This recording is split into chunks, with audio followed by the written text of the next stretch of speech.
Immerse yourself in the profound insights offered by Father Chuck Belmonte as he delves into daily reflections on various gospel passages from the Bible. What happened with the heresies refuted in Nicaea? Though Pope Leo has spoken vaguely of some theological controversies as no longer relevant, he also made a point of warning in Turkey that among our many postmodern problems, there is also another challenge, which we might call a new Arianism, present in today's culture and sometimes even among believers. This occurs when Jesus is admired on a merely human level, perhaps even with religious respect, yet not truly regarded as the living and true God among us. Arianism was widespread. When the Vandals invaded North Africa around the time of Saint Augustine's death, they came not only as barbarians, but also as Arian Christians. The Roman Empire itself fell when Odoacer, a Gothic barbarian, deposed the last Western emperor. Though tolerant of Catholics, Odoacer was an Arian. Arianism appealed to soldiers who saw Jesus as not only holy, but, in his bravery during torture and death, heroic.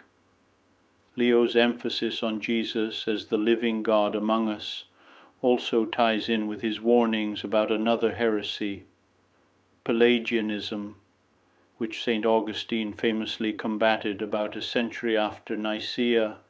Pelagius believed that we are capable of following the precepts of the law without the need for divine grace. Augustine, the doctor of grace, went after Pelagianism hammer and tongs, and left a great legacy of understanding how dependent we are on God, not our own will. Pope Leo has recalled this main current in the tradition as well.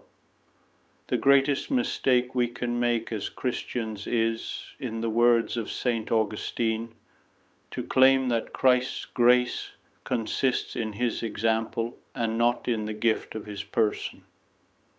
How often, even in the not too distant past, have we forgotten this truth and presented Christian life mostly as a set of rules to be kept, replacing the marvelous experience of encountering Jesus, God who gives himself to us, with a moralistic, burdensome, and unappealing religion that, in some ways, is impossible to live in concrete daily life. This classic Augustinian view should not be understood as denying moral rules. Rather, it puts grace and the love of God first, which are the deep realities that make it possible for us to live the Christian life. One notable thing about Pope Leo's pilgrimage is his decision not to pray in Istanbul's Blue Mosque. He took off his shoes, visited as a tourist, but maintained a bit of distance from Islam, and rightly so, alongside the neo-Arianism that denies Christ's divinity and the neo-Pelagianism that implies that we can save ourselves, a false universalism and indifferentism, like God wills a multiplicity of religions, has arisen in the modern world. Thus the radical importance of the faith on the one hand, and on the other, to talk as if peace and brotherhood result from dialogue rather than the only true source of charity, Jesus Christ.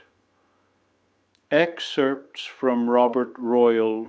I would be delighted to extend an invitation to you once again tomorrow for another insightful reflection on the Gospel by Father Belmonte.